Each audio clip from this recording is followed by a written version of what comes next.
Hey everybody, happy Monday. Happy Columbus Day. You never think it since the markets were actually open today. Light volume, lots of direction, at least in the stock market. We gapped open, stayed open, pushed up, melted up all day. Didn't really matter. We had a nice little triple winner on the daily profit play today, 3 for 3. Trade kicked off around like 9:40, 9:45, and some pretty solid trading from 9:45 until 130 is fine if we had some active traders out there. Pretty steady. I was watching on my end here, $1.60 now trading at 85 cents, but it is threatening the call side. I'm not in the trade. I was just watching it to see $1.60, $1.65. It's just withered away another 70 cents or so. Pretty solid. So let's get this out of the way. Let's take a look at everything from top to bottom.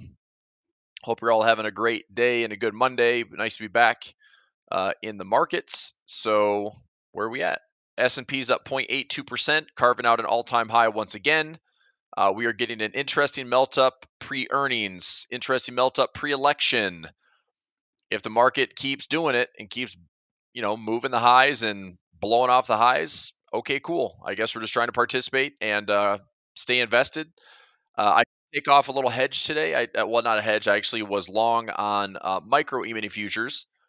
As we put these highs up, I had a long put and a long put out to November. I'm still keeping those, but I went into January and I had 4 trades. I had a 5,800, 5,900, and a 6,000 on the call side, and I did a 5,300 and a 5,200 on the put side. So I closed out the puts, I closed out the calls. Net profit was around $240 credit per contract, which should have been something around $1,000 a contract. So I did close out MES for a little win today as we're melting up higher. The trades are out to January, February, and March of next year. And I'm not saying that we can't go higher, and I wouldn't love to hang on to those trades. But we have rallied since that Labor Day sell-off. We've had a nice little rally in the market. Low to high, we've rallied. That's pretty impressive. We've had another nearly 10% move since that Labor Day sell-off. Market seems to be breaking a lot of typical seasonality things. Everyone's worried about this, September effect and worried about the pullback during the election. Doesn't seem to be playing out. So I'm not saying we can't have a dip or a pullback, but I just keep going back to there's more and more money invested in the stock market. There's stuff that's happening that doesn't look good. There's a lot of concerns. The things I keep going back to would be your price to peak earnings, price to sales ratio, which this is last updated as of July 2024. Let me see if I can find a better, more updated data point for this. Let's go right here. See what I can find.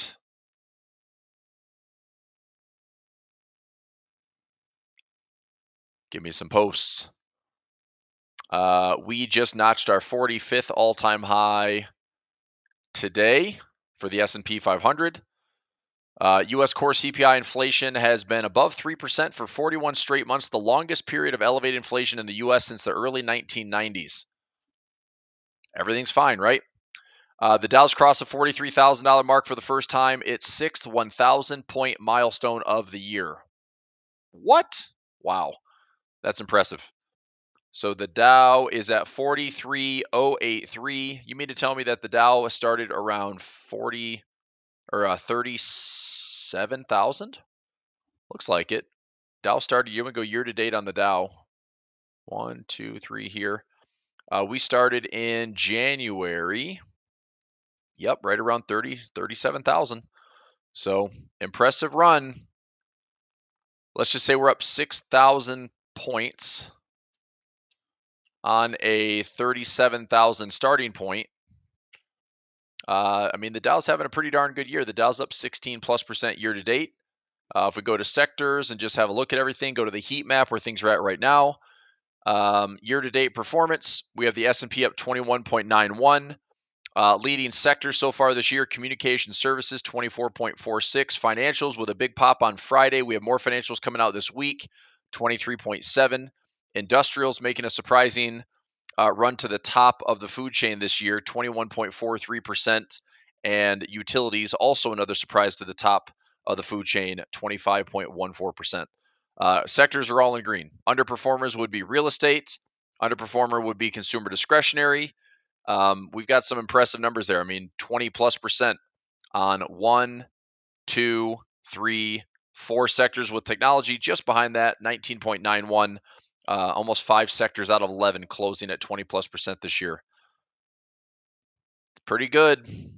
Feels bad if you're not participating, that's for sure, as this market always makes you feel like it. But I'm just telling you, this market has a way of getting more people suckered into it for the fear of missing out, and then just trashing their hopes and dreams with some type of reality check. We're just not there yet. This market is not interested in a reality check right now. It seems like the market is just continuing to plug away, price in, push up, melt up as high as it can, and we'll worry about stuff later. We'll worry about inflation later. We'll worry about Middle East tensions later. We'll worry about, I mean, if there's a slowdown in earnings or slowdown in growth, we'll worry about it later. So that seems to be the tone that the market's taking right now. The Russell also having another good day. We got 3 strong follow-through days, 0.69% to the upside. Dow's up 0.52. NASDAQ up 0.87, keeping pace with the S&P today. Volatility index, dollar index, take a look at those. Dollar index is up another day as well. This is not a bad little charge there by the dollar. Dollar's up around 3% on the DXY, the DXY. We have those respective currencies. Euro dollar's been straight down. Aussie dollar's been straight down. New Zealand dollar's been straight down. Pound dollar's been straight down. Dollar CAD's been straight up. Dollar index has made a nice little run from this this was a bear trap, and we've ripped to the upside. So there actually was some pretty strong correlation here. Strong currency. Aussie dollar, pretty much straight down as the dollar's gone up. Euro dollar, pretty much straight down as the dollar's gone up. Pound dollar, same thing. New Zealand dollar, same thing.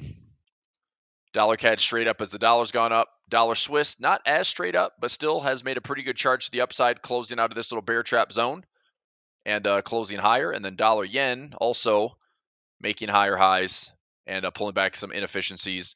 I think that the dollar yen will struggle to take out these highs that we saw at 162.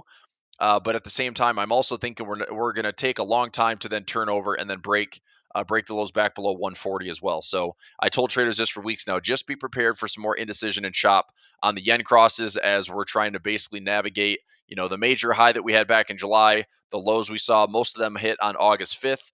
Some of them, like the dollar, for example, went a little bit lower, but I thought that was a really nice overbought conditions with a bear trap and divergence, and it turns out that was the case. So that's some currency discussions. Currency strength chart for today. I'll take a look at the heat map as well. Currency strength. Swiss weakest, dollar strongest. Pound is right up there as well. This is CAD, New Zealand, Euro at the baseline. Aussie and yen slightly softer. We had a jump at the 940. That's an interesting spot to jump. I don't know if this was right after opening bell, but a decent little pop there around 9:40 a.m. on the Aussie and the New Zealand dollar. Dollar took a little bit of a hiccup at that time, but then started to stabilize. So I suppose you can chalk it up to noise. We don't have a big volatility scale on the left-hand side. Let's look at today's heat map right here. So we have advancing, declining, 58% of stocks advancing today so far. NVIDIA making another nice push. Some mixes across the board. Semiconductors seem to have some highlights in bright green, 2.86% on NVIDIA. Semiconductor space, this is actually Applied Materials, AMAT, KLA Corp, and Lam Research. Just popping these up for these are semiconductor equipment and material space. Also in the kind of software area, but semiconductors have been leading the way. Semiconductor equipment and materials also there to provide how you're going to make chips without equipment and materials. Qualcomm up today almost 4.5%. Texas Instruments up there. Micron's up. ON Semiconductor up 3.28%. Financials took a bit of a breather. We do have a lot more earnings coming this week, Tuesday through Friday. Here's a screenshot of that. Some notables. I took a trade on Netflix today. Just did a bull call spread. It's relatively cheap. I'm risking $80 to make $167. If I'm right, cool. If I'm not, no big deal. But it's a lot of financials this week. And I think that as we saw last week, the market got pretty excited, carried that momentum into open market today and pretty much all market today, as it just was another melt up. Earnings Tuesday before the open, after close. Some notables. We got some brokers in there. We've got some transportation. We got some healthcare like Johnson & Johnson. We got some insurance with Progressive. But then we have a lot of financials. So all week it's mostly led by financials. Netflix is a sprinkled in, top 10 stock, and then we'll get into the Mag 7. I believe next week will be our Mag 7 releases. So taking a little stab at Netflix. I still have some ratio spreads and some 1-1-1. So if Netflix does have a bad earnings report, I'm only going to lose $80, and I'll worry about the other trades that I have on. So I don't want to go crazy amounts of exposure on Netflix. I could trade both sides of it, where I could go in the money bull call spread, in the money bull or bear put spread, and basically risk, $80. If I'm right on one, I win 160, 170 bucks. So I net 80 if the market goes one way or the other. I could also consider selling some premium, but I wasn't willing to risk, a full 1% of Netflix for this earnings report, just in case. I do want to kind of set the tone to see if Netflix, for example, we turn kind of south today. I mean, I guess today's candle from 723 down to 712. When I took the trade this morning, it was trading around 720. So we're down a little bit, but there's my trade right there. Friday expiration, I bought the 750 call. I sold against that, the 750-250. Cost me 83 cents.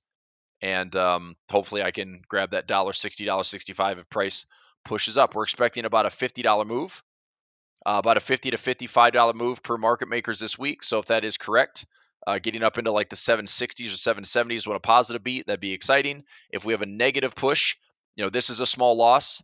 I watch this level here. I'd be owning shares way, way, way cheaper if I'm going to take them in. So I'm not opposed to owning shares in Netflix and repairing the stock pretty quickly, especially if we leave this big open gap. So we'll see what happens. But we are making higher highs and higher lows for right now. I do think that this earnings season, before we get into the election, what is coming out with earnings through the month of October will be really important to see. Are we beating expectations, not just hitting expectations, but beating them like pretty handily? If we're not, I don't know. I mean, the market might be very strict on how they interpret earnings. Like, it's not good enough. It's not enough. You're not growing fast enough. It will be interesting to see what type of reactions we get. But there's thousands of companies out there for earnings, and I'll be fairly active, but probably keeping the risk and the trade size is pretty small, just because earnings time can be a bit of a coin flip, and we will have some interesting volatility in the next 30 days or so with the election. Okay. Will the market continue to climb now the Feds are cutting? Well, I mean, the Fed already cut, and the Fed's going to continue to look to cut, and the market loves it. So right now, it seems like, yeah, the Fed is cutting and being relatively dovish. I think the one thing the market's not paying attention to, or at least the way that price action is going higher and higher, is the fact that our 10-year just keeps ripping off these freaking lows. So, and this isn't necessarily a bad thing, but what this is changing is the picture of mortgage rates.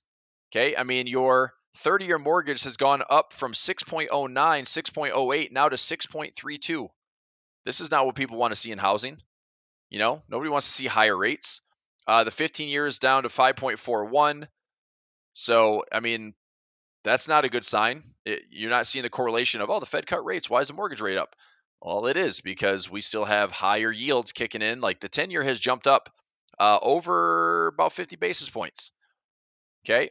So the bond market was very smart as we got into the anticipated rate cut by the Fed, but the bond markets responded in a big way with, look, the bond market is typically seen as a safe haven. And right now, with the stock market ripping to all-time highs, the bond market doesn't have to be a safe haven. So the Fed's cutting rates. Bonds are getting smoked right now. So here's your 30-year bond. Let's go to the bonds versus the yield. So here's the TLT. I mean, this thing has been straight down since 101 and change all the way down to 94. I am freaking so excited that I'm out of this trade. I was long with an 82 call with a 105 sell and a 103 sell. I worked my way down in cost with diagonal spreads. I got out when we were up here towards 101. We pulled back towards 100. I started closing out that long call option, that diagonal spread, and I'm really happy that I did because I feel like it would be worthless right now. So, do I want to get back in? I don't know, maybe. But I look at this as resistance and potential support. I mean, if I'm going to get back into TLT, it's probably down here. Okay. It's probably down there. This is where we had a pretty nasty bottom in October 2023. But yeah, I mean, it'd be in the like high 80s, maybe low 80s. A couple of spots if I wanted to put any type of investment into TLT, but I'll probably just stick to gold and silver and let the bond market do what the bond market wants to do. Which if it falls, it falls. If it doesn't, it doesn't. If this is a range we have in the bond market, here's a good way to look at it. If we hold here or we hold here, it's just a range trade. So it may not be long term, but this might take a while to carve out a low. And if that's the case, fine. That's the bond market. So, Alan, to answer your question, I mean, the Fed is cutting. The market's going to all-time highs. It seems to be shrugging off a lot of things that would possibly derail it. But the bottom line is this. I mean, if you want to keep the market really simple, you have earnings. Okay, earnings and earnings growth. So is it positive right now? So far, it's been pretty positive. You have a steady and stable economy. You can say ish on this one. We dodged the employment softening this summer. The Fed did cut 50 basis points. I think simply because they did have some data that was coming in for that month, that window of like 30 to 45 days before we had our until we have the November election plus rate decision. But for the most part, we've had pretty steady earnings. We've had a widening, broadening market this year as opposed to just being highly concentrated like we saw back in April.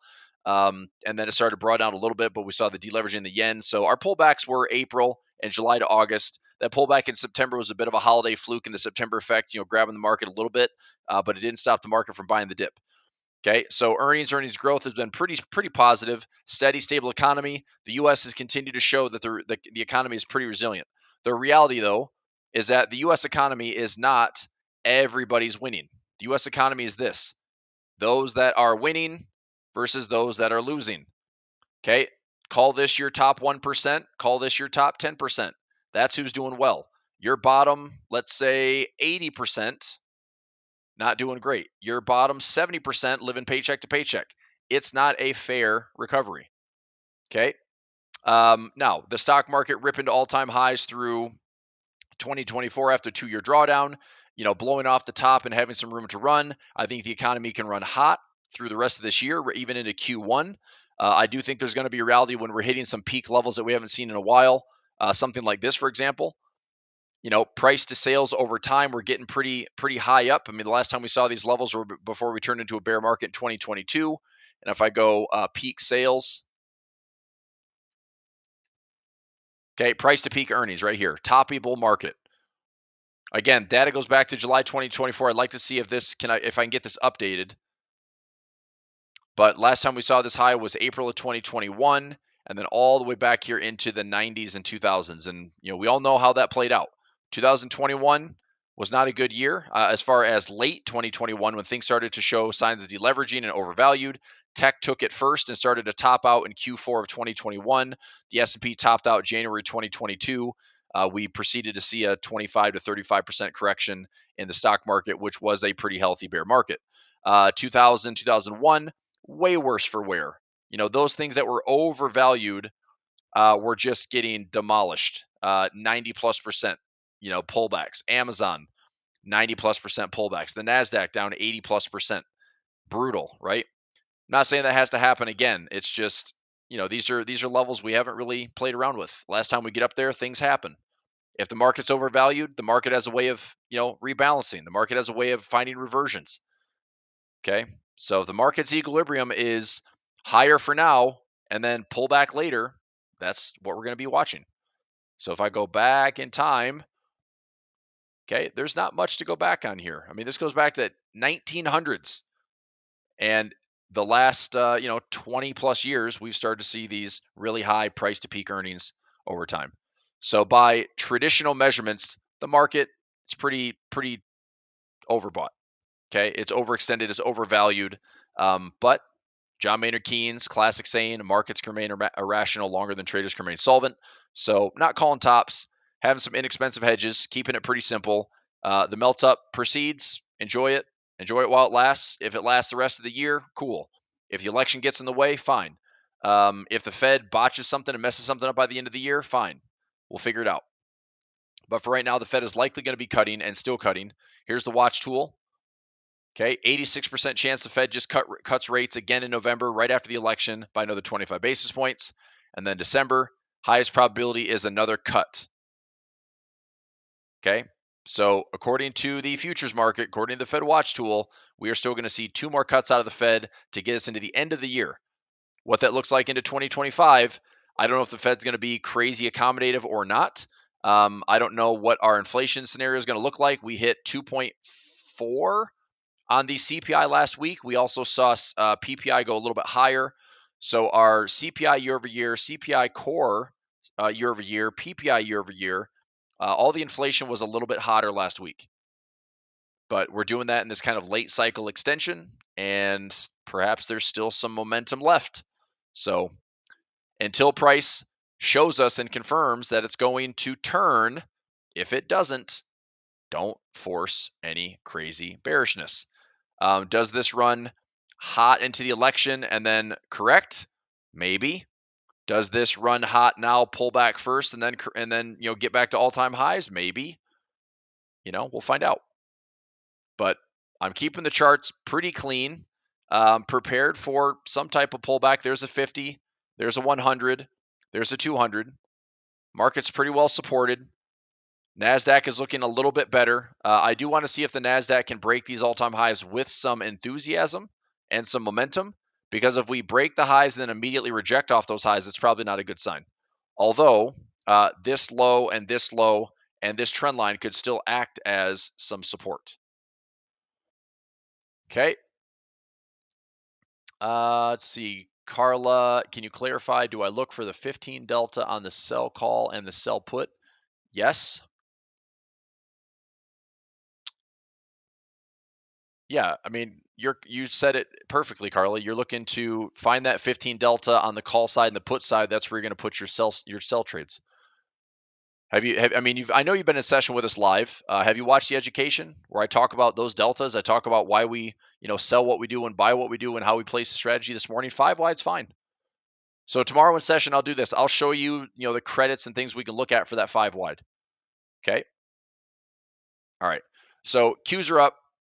Dow as well. This is now 3 out of 4 days pushing, and 2 out of the last 4 days making some fresh all-time highs. Again, pullback would be lovely if we get one. Bull flags are fine. Momentum continues to push and just kind of churn on itself. Momentum begets momentum. Highs build confidence.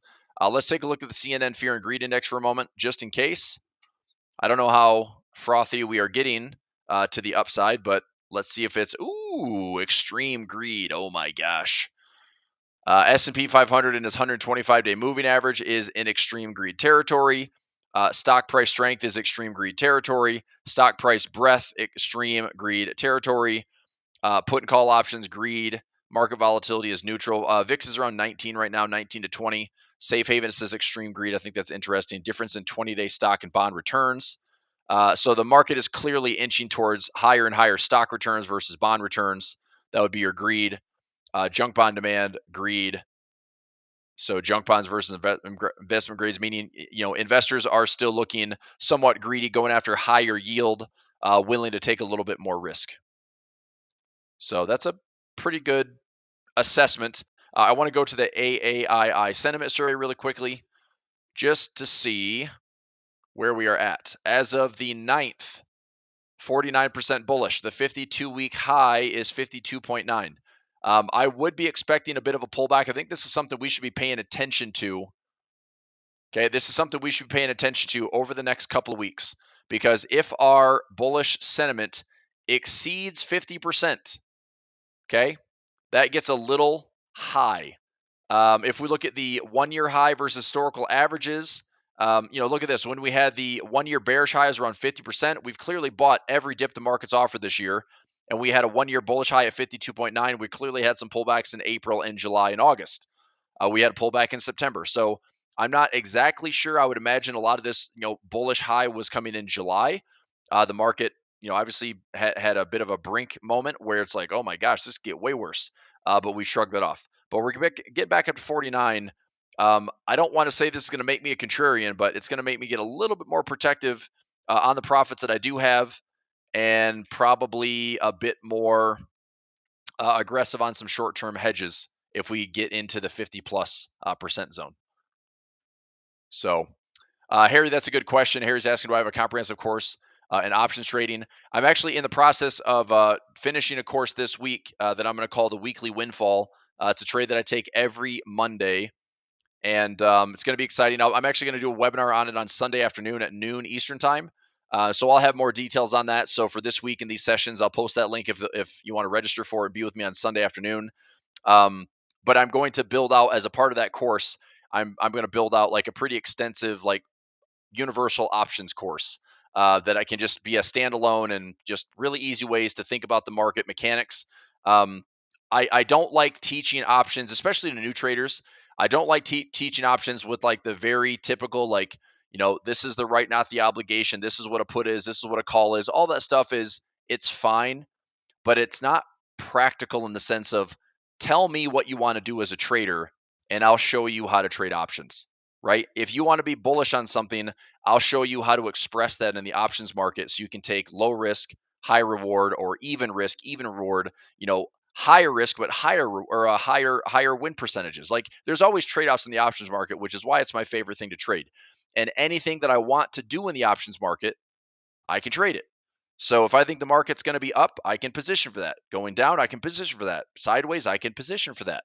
I can make money going up, down, or sideways, and I can do it with a lot less capital at risk.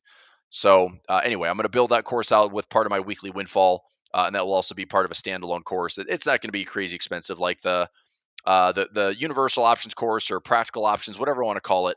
That would be something I maybe charge like $50 for, $100 for, something like that.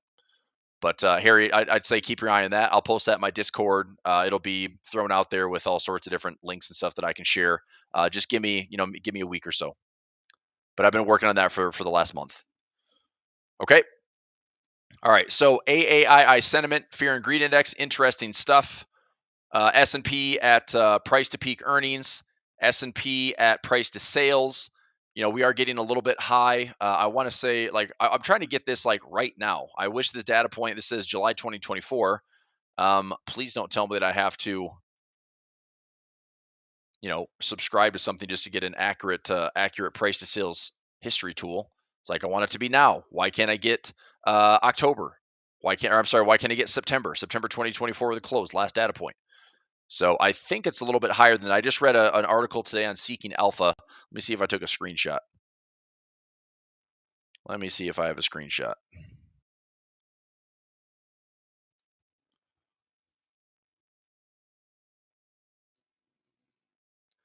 Okay.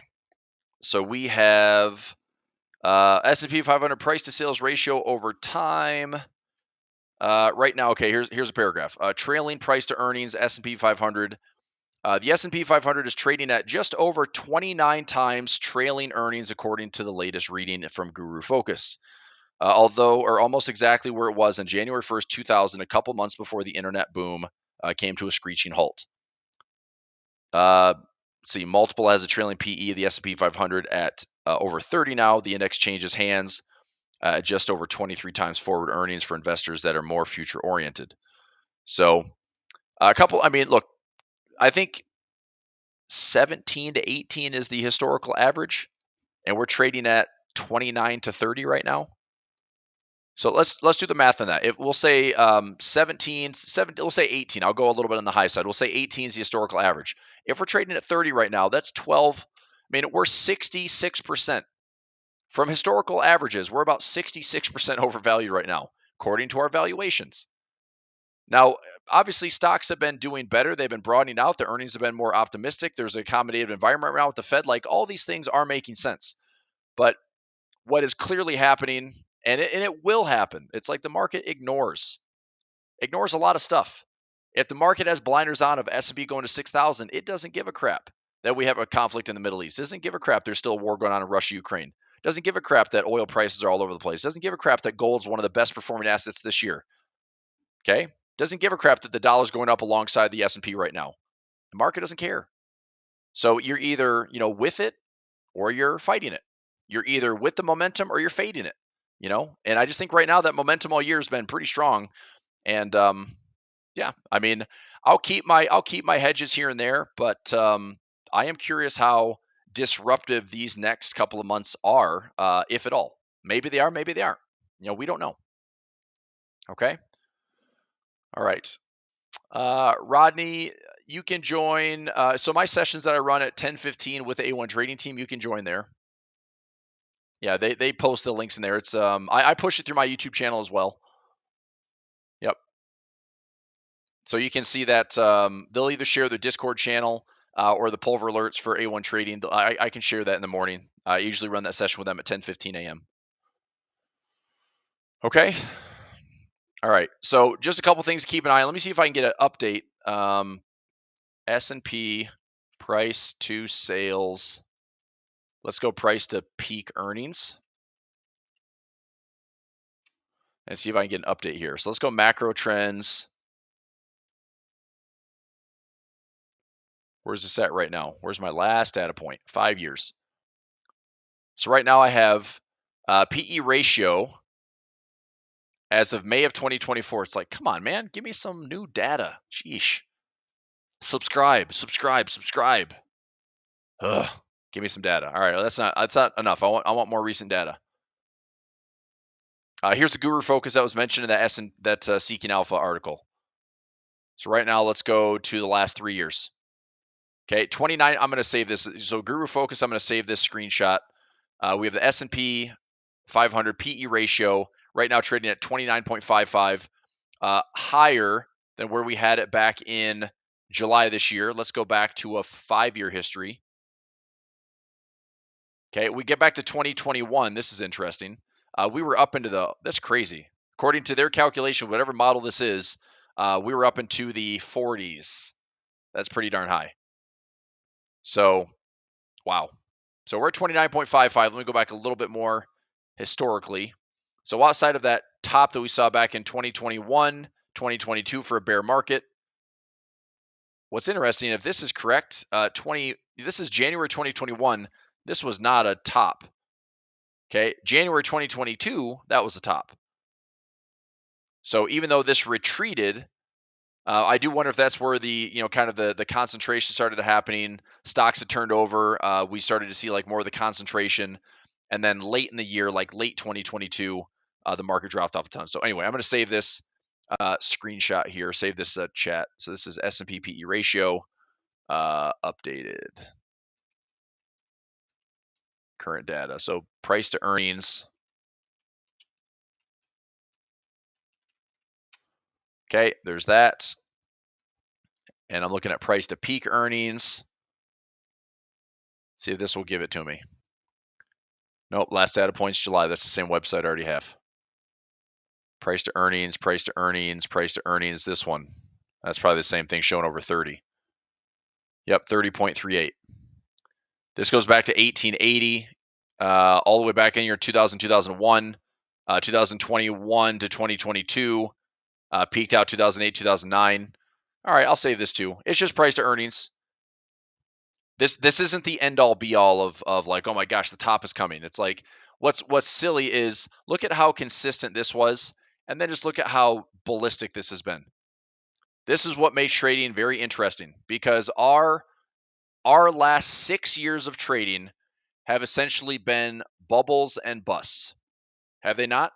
2017 all the way up over that 2018 vol event. 2018 to 2019 worked its way up, worked its way down. Okay, 2019 came all the way back up here. 2020 crash. 2020, 2021, 2022, 2023, and 4 all-time highs. I mean, that's a lot of turns in the market over a 6-year window, right? So are we going to continue to have those? Probably, because there's so much bullish and bearish, sentiment that's going into these flows. It's like it can do no wrong, buy everything. It can do nothing right, sell everything. And you just have these wild swings and something seems to break. So anyway, I do think that eventually, if we have a recession, if we have a bear market, if we have a correction that's meaningful in the 15 to 20+% area, it could get ugly real fast. I mean, we could have a 20% pullback by the end of the year, and nobody's really planning for it because it does seem that everyone's just like, it's going to be fine. Look at the market. Let's it's super seasonal. Everything's great in Q4. Well, it is until it isn't. So I don't know. I just think I'm a little bit more on the protective side just to be safe. I can always trim back positions. I can always get back in. but I'm just curious how this whole thing plays out, just like everybody else is. Okay. All right. So that's that. What else do we want to talk about? We did some Forex. We did some dollar. Let's talk oil, gold, silver. Let's go SVXY. Still hasn't moved a lot. This is interesting. So the stock market's making all-time highs, and my SVXY, because of sticky VIX, is not doing anything. So I was hoping that if we're at all-time highs, this would find a way. We need the VIX to sell off, though. I mean, the VIX has to go lower. The implied volatility on the VIX is still quite high. Looks like from the term structure, we're still in a contango, or I'm sorry, backwardation, where we have short-term volatility that's way higher than long-term volatility. So this is not a good thing, which is why my SVXY has not gone up. But if this starts to flip where we have lower numbers and then it goes into contango, that's a good sign for my SVXY to continue to go up, which I have some shares and I have some options on. So I can get rid of that now. But that's where we're at as far as VIX goes. 1983, we're still pretty elevated. We've been choppy since that huge vol event we saw back in August. It is sideways from highs at like 24, lows around 17, sideways and choppy, but enough to keep everyone a little bit interested, a little bit on your toes. Our daily profit play, we're not collecting a ton of premium. I mean, we're getting anywhere from $2.50 to $3, $2 to $2.50 to $3.50 or so on some of those like 15 wide, 25 wide, whatever we want to choose. But yeah, I mean, volatility remains somewhat elevated. I'm sure that's just because the election's sticky. You got to wonder, like, if you take a pie chart of volatility, what is keeping the VIX elevated? Are we elevated because of interest rates? We're cutting rates, but the bond market's going higher, and that's a bit of a odd correlation. Are we higher because of the election? Are we higher because of Middle East? So if it's a pie chart, is it 50-50 election and Middle East that's saying elevated? Is it like 80% Middle East right now? I have no idea. But I wonder, I mean, it wasn't that long ago in 2022 when we had a bear market that looked like this. Volatility wasn't ridiculous, but it was steadily in the 20s and 30s the entire year. And that translated into a nasty, steady 5-wave bear market. So anyway, if price turns and actually shows some real major damage to the downside, yeah, things are going to get a little nasty. We did dollar index. Here's oil. Oil still pretty choppy and sideways. Oil futures, gold, not quite back to all-time highs. I'd still like to see gold make its way down just a little bit more towards some moving averages, see if we can buy the dip. Gold is also seen as a safe haven. The market's higher, the stock market's higher. Gold is not dropping as aggressively as I think some would have wanted to see, but gold's also been, a major central bank bid this whole year and still in a pretty healthy bull market with technicals looking pretty fantastic. Silver, I still like silver. I'm hoping the backside of this trend line acts as support. We start to see fresh highs in silver. Bitcoin had a heck of a weekend. This is impressive. I mean, Bitcoin pulled back to 59 and has ripped up to 66. And I don't really know why. Here's what happened in crypto today. Trump-backed DeFi project claims 100,000 signups. Harris vows to support crypto legal framework for black. Okay. Holders hodling. Bitcoin exchange reserves hit new low. Long-term Bitcoin accumulation grows. All right. What happened in crypto today? Anything? So we've got both presidential candidates pro-crypto right now. Opportunity economy. Yay. Let's see here. Ripple co-founder, contributor roughly, no, who cares?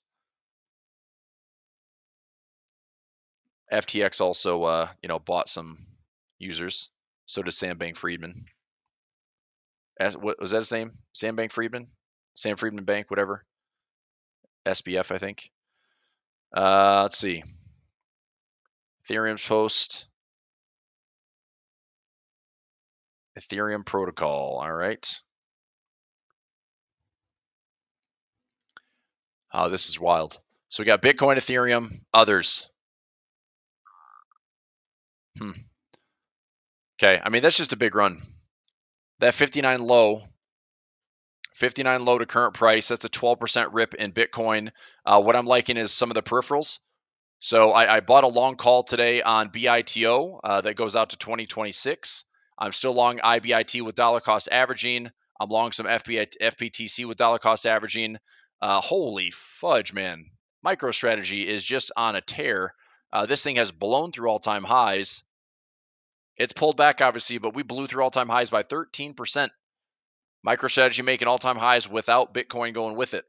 IV is still quite high for it. Got some ratio spreads and some income plays, and I kind of want a dollar cost average into it, but I was, missing my opportunities here in the 120s. I just did a lot of options, and also it wasn't. I mean, when we split, this was the split. I guess is here. This was the split in MicroStrategy. So all before this thing was a what, $1,000+ stock, because I think it was a 10-for-1 split. Yeah. So a 10-for-1 split, I mean, I wasn't about to dollar cost average into, outside of a couple $1,000 here and there. I was not going to buy any meaningful amount of shares in MicroStrategy to trade options. So I just did mostly credit spreads, ratio spreads, things like that, just to take some income. Now it's a lot different after that 10-for-1. Now, I'd gladly take on some shares at $150 or lower if I can get them. Maybe we'll see. Okay, how about Ethereum?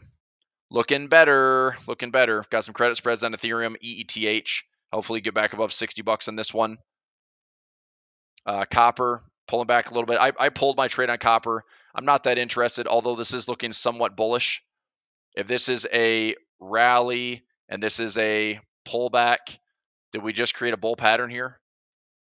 This high, are we creating a bullish pattern? Where as we pull back and we kind of narrow in, does copper start to turn and go back up? Yes, no, maybe. If I get a turn on copper, I might look to get long, probably trading HG for some copper futures. Japanese yen, staying out of it for right now. Nikkei still hasn't gone really much of anywhere. The Japanese yen has moved a lot more than the Nikkei. This is pretty crazy. Japanese yen way more volatile than the Nikkei 225, which is just very sideways right now. High, low, we're probably going to trade inside that for a while. FXY, that's an ETF that trades along JPY. EWJ, that's like trading the Nikkei, just a lot cheaper. Same thing with DXJ. DAX is at all-time highs for Germany. FTSE is still choppy and sideways. For anybody that trades the UK 100, if you can trade options on this, I still think a easy trade is a strangle. You just sell a call, sell a put, collect some premium. That does look pretty good. This thing has been sideways and choppy since August. Okay, HSI, we got some Hang Seng Index in China. Holding and stabilizing around that 30% zone on a lot of these. That is a Brazil trade, Mag 7. Little mix. Netflix is down 1.19%. Earnings coming on Thursday. Nvidia's up almost 3%. Tesla is contained. Tesla had a nasty gap with the robo-taxi blooper, I guess. Optimus robots were remotely operated at Cybercab event. Okay, I did a credit spread on Tesla, 225 by 220. I'm willing to own shares if we have a negative slide and we also have a negative earnings. I'm still going to own some shares in the low, let's say 150 or less. I'll do some repair work on Tesla, turn that into a profit. Bonds versus yields. Yields are up, bonds are down. The mortgage rates have come up in probably an unfavorable way. We were down to like 608, 609. Now it's 6.32. That is annoying. The 2 and the 10-year, I've got that right here. We are starting to head back up into this disinversion territory. I don't think this is a good thing for the markets. I think that if we're going to see stronger gains, from historical correlations, we probably want to see this get reinverted. But I don't know if that's going to happen. We'll find out. Futures market, JNK seems to be stable still. Jobless claims, this one ticked up last week to 258. I don't think this trend is necessarily dangerous. We start ticking above like 265 or so, that could be a problem.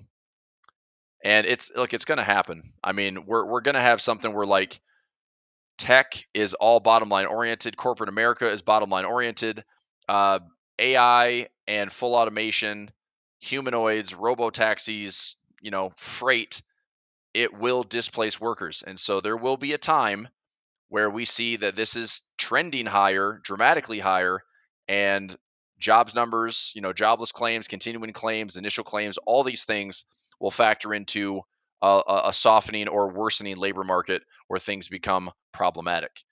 The one thing I also watch that's an interesting indicator is residential job construction. If that also starts to tick lower or show some trends in layoffs, that's not a good sign either. Here is the continuing jobless claims. If I zoom in, are we trending higher? Okay, so coming off of the May 2022 lows, we've been pretty sideways for the last, let's say, year and a half. So a little softening this year in June and July that the market started to take notice of. So the market didn't like this at all, but the market then, quickly just pulled it back and said, it's okay, it's stable. So that's where we're at there. Then we get some China stocks here. HSI, stable around that 38%. Alibaba, stable around that 23%. This market melt up is pretty uncanny today. I'm hoping I didn't have anybody trading late in the day with daily profit play, because that's where the sensitivity comes in. This market was just going higher and higher. SPX went up around 55 points today. That's up there. SPY probably up close to $5 today. FXI stabilizing around that 23% handle. KWeb around that 30 to 38% handle. JD is up to 44. I have it with a pending order to get called away this week at 43. I can turn this into about $1.67 a share, I believe. Let me check. $1.37 per share. And I have 500 shares. I also have a trade on Walgreens that will expire this week. Walgreens should be good for about $400 if I close out with JD for about $685. That's a nice little $1,000 grab on two stocks with a pretty simple income play. So hopefully that looks good for this week. We'll find out. And that's my whole list for today. Any charts, any questions? Here's what I'm seeing on my end. This has been the entire S&P 500 for the day. SPX has just been steadily higher. Daily profit play. We started to get in here, grabbed a winner, got in again, grabbed a winner, got in again, grabbed a winner. Late in the day, market starts to move in the afternoon, and it's still just pushing up. Today was a holiday. It was Columbus Day. Volume was thinner. Okay, those tend to be, and this is also why November, December tend to be very bullish, because there's not a ton of volume. A lot of traders, will just kind of go away after Thanksgiving, hope the market goes higher because it tends to do that. And even during some of these holidays that we have on Mondays, it's like, yeah, it was just a low volume type day, but it melted up all day. We had an initial jump, okay, and we were patient. So stacked up a couple nice winners for daily profit play. Overall, the portfolio is up. Happy with that. Fresh all-time highs again, which isn't a bad thing. So no complaints. And I'll be back at it tomorrow. Anything else you want to take a look at? Any charts, any stocks, any currencies? So as I keep saying, look, there is risk out there. We know that, okay? I am as surprised as everybody else to see this market shrugging off so many things in the background, but you can't sit there and say like, oh, it's got to be bad, it's got to be bearish because of all these things. It doesn't have to be. Until the market is going to react to forcefully put it back into an equilibrium trade, this market is path of least resistance, period. And on top of that, even if we have a pullback, don't think for a second that it just has to be a full-on bear market. Like, here we go, I told you. Look, we can pull back violently right here and still have a higher low. We can pull back violently even here and still have a higher low, right? So to me, the damage is if we were to come, and this is like big picture stuff here, but if we come all the way back to this moving average, I'm way more concerned. In order to get back to this moving average, I don't think this is happening all in one giant drop. I think we would probably work our way higher, higher, higher, get this very far overextended move, and it just becomes ridiculous. And then it's either going to be some type of, bear candle that starts to, question the bullish momentum, and then it trades inside, and then it breaks the floor, and then the floor rolls over, and it just becomes a correction. But you can see where this would technically go. If we get up to these highs, we could have a correction all the way back down here. And this market is technically obedient. So would I buy that? Sure. Would I love a 10% discount? Sure. Can it get worse? Of course. But the point is, it's healthy right now, and it's technically looking good. It's a bit overvalued, but I don't know if the market's going to give a crap right now. So as I'll say again, it's good until it isn't. And price is not suggesting to go against the grain right now. Qs are up. Dow's at all-time highs. Russell's playing catch up. It's getting up to these recent highs we saw back in August, which was interesting. Right before that dip in August, that was a crazy week on the Russell, by the way. To have this thing go from These highs all the way back down to a massive reset, but it came right back to the 200 EMA and then bounced right back up. But the all-time highs in the Russell are still up here into the 240 zone. So can the Russell make a nice little rip? Is this a destination? IWM goes to all-time highs by the end of the year? Maybe. That'd be great. I'd love it. I'm long the Russell. If it happens, cool. Okay, PGR. That's they have earnings this week. I'll take a look at it. I think it's going to be a potential mover. Let me take a look at some options trades here. So let's go to PGR. I want to see what the fair market value is. It's probably even higher. So PGR, Progressive. Insider selling the last 3 months, that does stand out a little bit, as you'd expect. I mean, hey, you're worth, 1,300% more than you were. It was more like 140%, but still, price sales, price to earnings, not awfully expensive. Fair market value still has room to run, 40+% undervalued. We could still blow these tops off. I will say this, if I get a pullback on Progressive, I'm buying it.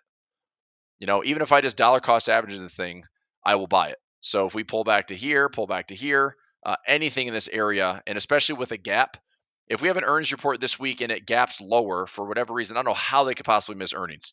Based on the stock price alone and based on what they're charging for everybody out there with insurance, I don't know how they're going to miss anything. So unfortunately, it's like, it could also just break higher and be annoying because it just keeps gaining. But if it has a dip or a pullback, I'd love to see it. So point is, what do I want to do on it? Well, I'm not going to own shares at $220 a share. Okay. Unless I wanted to say, okay, look, I'm just going to buy $1,000. If I buy $1,000 and it goes up, I make some money. If it comes back here and I buy some more, I'll make some money as we return to highs and fill gaps. So if it was just a dollar amount that I'm willing to allocate and then, invest in it, that's fine. As far as an options trade, I do want to just do a quick price out here. Let me go to this report. Let's go to PGR. I don't think this moves a ton during earnings. We're looking at about an 8% move on average, but it is all over the map. 2%, 2%, 3%, 4%, 5%, 6 and change, almost 9. And so the average is 8, but we have some really low reports the last 10 earnings. We got some 2s and 3s. So I guess what I'll take is at 8%, how many times over the last 10 earnings have we hit 8%? Let's find out.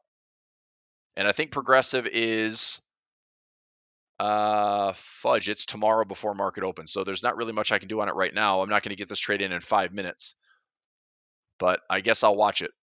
So where's my post earnings here? How many times do we hit 8%? We'll go 8 days out. 8%. Doesn't get there. Gets there. Okay. Gets there on day 3. Doesn't get there. Doesn't get there.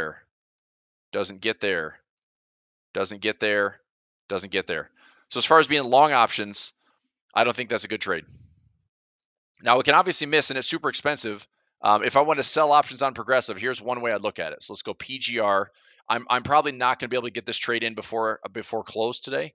But if I did an 18th expiration or go out to the there's not even weekly options on this thing, so that's not good. So I'd have to go out to the 18th. If I were to sell a 250 call and sell a 255 put, that's right in the middle, I can collect about $13.50. I need an 8% move on a $252 stock. That's a $20 move, and this thing's only going to pay me $8. I can't even collect enough premium on the trade. So I don't think it's tradable from that standpoint. And also, these spreads are $5 wide. You have no nimbleness inside these strikes to do anything really worthwhile. So it's more of a, I hope they have a miss in earnings. I hope the thing drops and corrects, and I'll buy it later. That's probably the best way I can look at it, or pull up a credit spread. I mean, one thing we could do would be, well, you don't want to get assigned on a credit spread. If I had a bull call spread, so I buy the 250, I sell the 255, I pay 250 to get 250. So it's a wash, right? It's a 1-1. If I win 250. If it goes up, if I lose 250, and it goes as far as it wants to the downside. There's no risk of assignment when you're long. That might be the easiest way to trade it. If it goes up, easy. If it goes down, okay. But you got to have this thing hold that level until Friday. So I think what I'm going to do is just stay out of it. and see what earnings gives me tomorrow. If we pull back, which I would love to see it pull back, like roll this thing over a little bit into this, 50 to 100 period, I'd be happy just to dollar cost average. Just buy some stock in here, drop $500 or $1,000, get a little dip in here. We go back to the highs or range bounds. This is fine. We can make some money in that environment. If I make $40 a share, that's pretty good. So anyway, I'll keep an eye on that one. So the stock itself is fundamentally healthy, but you got some insider selling and the option prices aren't that great. Okay, I have a spread on PGR that I'm at a loss on, trying to decide if I should take the loss before earnings, let it run. What's the legs on it, Carla? Won't they sell off if beat earnings? Not necessarily. Earnings is a coin flip. Earnings is typically, it's always like 50-50. Earnings does whatever it wants. I've seen companies that routinely, make money every single quarter, make money every single earnings report, looks good all the, take an Apple, for example. It's hard to see Apple have bad earnings. It's hard for a Google or Meta to have bad earnings, but the stock price can jump one way or the other and jump a lot. So earnings does whatever it wants. All right. So, Carla, if you have a spread on it and it's defined risk, the loss ahead of time. That's kind of the point of a defined risk trade is, if earnings is tomorrow morning, you have 1 minute to decide if you want to close it out now, or you go into earnings tomorrow morning and it's either full risk or full profit. I hope the defined risk wasn't bad. Okay. Let's see here. 260 call, 270 call. So is that a buy or did you sell it? Did you sell the 260 call or did you buy the 260 call? Because that's a very different trade. If you sell the 260, that's a credit spread and you're looking fine. If you bought the 260, then you obviously need price to jump to the upside, which it's very capable of doing. I'm looking at earnings to give us maybe a $20 move in the market. Ugh, that bell is loud. Anyway, if you're buying the 260 by 270, if we get a $20 move, it gets up to 270. You could be fine. You bought it. Okay, so you bought the 260, and I'm guessing sold the 270 against it for a bull call spread. That's a good trade. Hopefully, you didn't overpay for it. And if you bought it right at the top, you may have overpaid a little bit for it. If you bought that now, like the 260 now, it doesn't matter because it's over. But if I bought the 260 and sold against it, I paid $1.90. That's not bad, right? Like I buy the 260 to get the 270. It's like I pay $1.90 debit to make $810 if price gets above 270 by Friday. Like that's a good earnings play. There's risk, right? But if we get paid on this trade, we're getting paid like 3.5, 4 times what we're risking. That's not bad. But price has to cooperate. Okay. I saw silver pop up as well. I did some silver earlier today, but let's talk about it. Then we'll wrap things up. So schedule tomorrow, I'll talk about that in just a few minutes. I'm going to have a bonus session tomorrow afternoon. We'll still do our final hour session from 3 p.m. to 4 p.m. And then at 4 p.m., I'm going to jump right into a live session with the A1 trading community and do a live session with them inside the Discord channel. So we'll talk some strategy, talk some shop, and that'll be tomorrow at 4 p.m. So I posted that in my Discord. I'll go to that right here. Here is my schedule for tomorrow. So we're doing this right now for the final hour. Tuesday schedule, 9 a.m. daily profit play, 10:15 A1 trading. I'll be collabing with them at 10:15 on my YouTube channel, youtube.com/Chris Pulver, and then the A1 trading channel as well. 3 p.m. will be the final hour session. Then 4 p.m. I'm going to go into the A1 trading Discord community, and we're going to run through some top strategy stuff. That'll be at 4 p.m. and I'll do that inside the Discord. So I'll share that again tomorrow. Okay, all right, silver. I still like, so this is gold. I'll go to silver. I still like gold. I still want to buy a dip if we get one. On silver, same thing. I think silver looks pretty good. Let me get rid of these for a second.